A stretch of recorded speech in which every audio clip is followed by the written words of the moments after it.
સાબરકાંઠાના ઈડરમાં સત્યમ ચોકડી પાસે લૂંટનો કેસ સામે આવ્યો છે। બે લૂંટારૂ બાઇક સવારોના સીસીટીવી સામે આવ્યા છે। 15 લાખ રૂપિયા લઈને બેંકમાં ભરવા જતા યુવકને લૂંટવામાં આવ્યો હતો।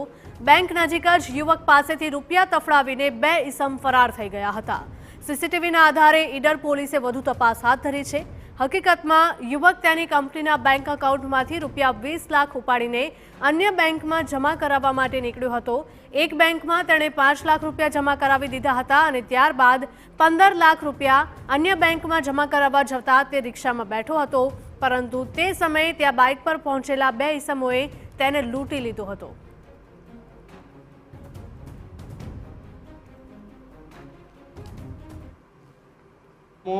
બાઇક ઉપર આવીને એના જે ખોળામાં રહેલું બેગ હતું એ ઝૂંટવીને ત્યાંથી ફરાર થઈ ગયેલા હતા। એ બાબતે તેણે પોલીસને જાણ કરતાં ઈડર પોલીસ ઘટના સ્થળે પહોંચી હતી। ત્યારબાદ અમારી એલસીબી અને એસઓજીની ટીમ સ્થળ પર પહોંચીને સીસીટીવી ફૂટેજ અને બીજા જે માધ્યમોથી તપાસ હાલ હાથ ધરેલ છે।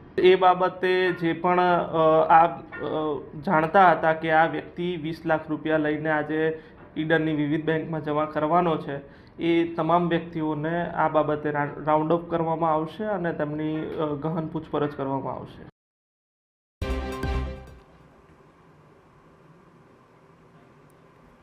સંવાદદાતા હર્નિશ જોડાયા છે વધુ વિગતો સાથે। હર્નિશ, જણાવશો કે જે પ્રકારની આ ઘટના સામે આવી છે, રોજે રોજ લૂંટના કિસ્સાઓ સામે આવી રહ્યા છે, ત્યારે ફરી એક વખત સાબરકાંઠાનો આ બનાવ સામે આવ્યો છે। 15 લાખ ભરેલી બેગ લૂંટવામાં આવી।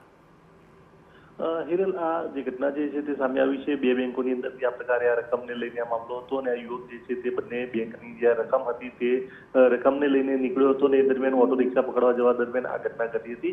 ઘટના બાદ હાલ તો પોલીસ જે છે તેના દ્વારા અલગ અલગ ટીમો રચવામાં આવી છે અને તમામ જે સીસીટીવી છે આસપાસના વિસ્તારના તે તમામ એકત્ર કરી અને તેના આધારે આ બંને યુવકો સુધી પહોંચવાનો પ્રયાસ કરવામાં આવ્યો છે। જે પ્રકારે તસવીરમાં જોવા મળી રહ્યા છે તે પ્રકારે આ બંને યુવકની તસવીરો સામે આવી છે। મોઢા ઉપર રૂમાલ બાંધી અને બુકાનીદારી બનીને તેઓ બંને આ યુવકને લૂંટવા માટે નીકળ્યા હતા અને તેઓ લૂંટીને ફરાર થયા હતા। હાલ તો આ બંનેના જે રોડ ટ્રેક છે તે ટ્રેક કરવામાં આવી રહ્યો છે। કયા રસ્તેથી ક્યાં પસાર થયા હતા તેના આધારે તેઓના લોકેશન ટ્રેસ કરવાનો પ્રયત્ન કરવામાં આવી રહ્યો છે।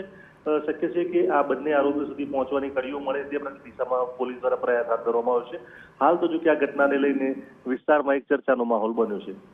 જી અવનીશ, આભાર।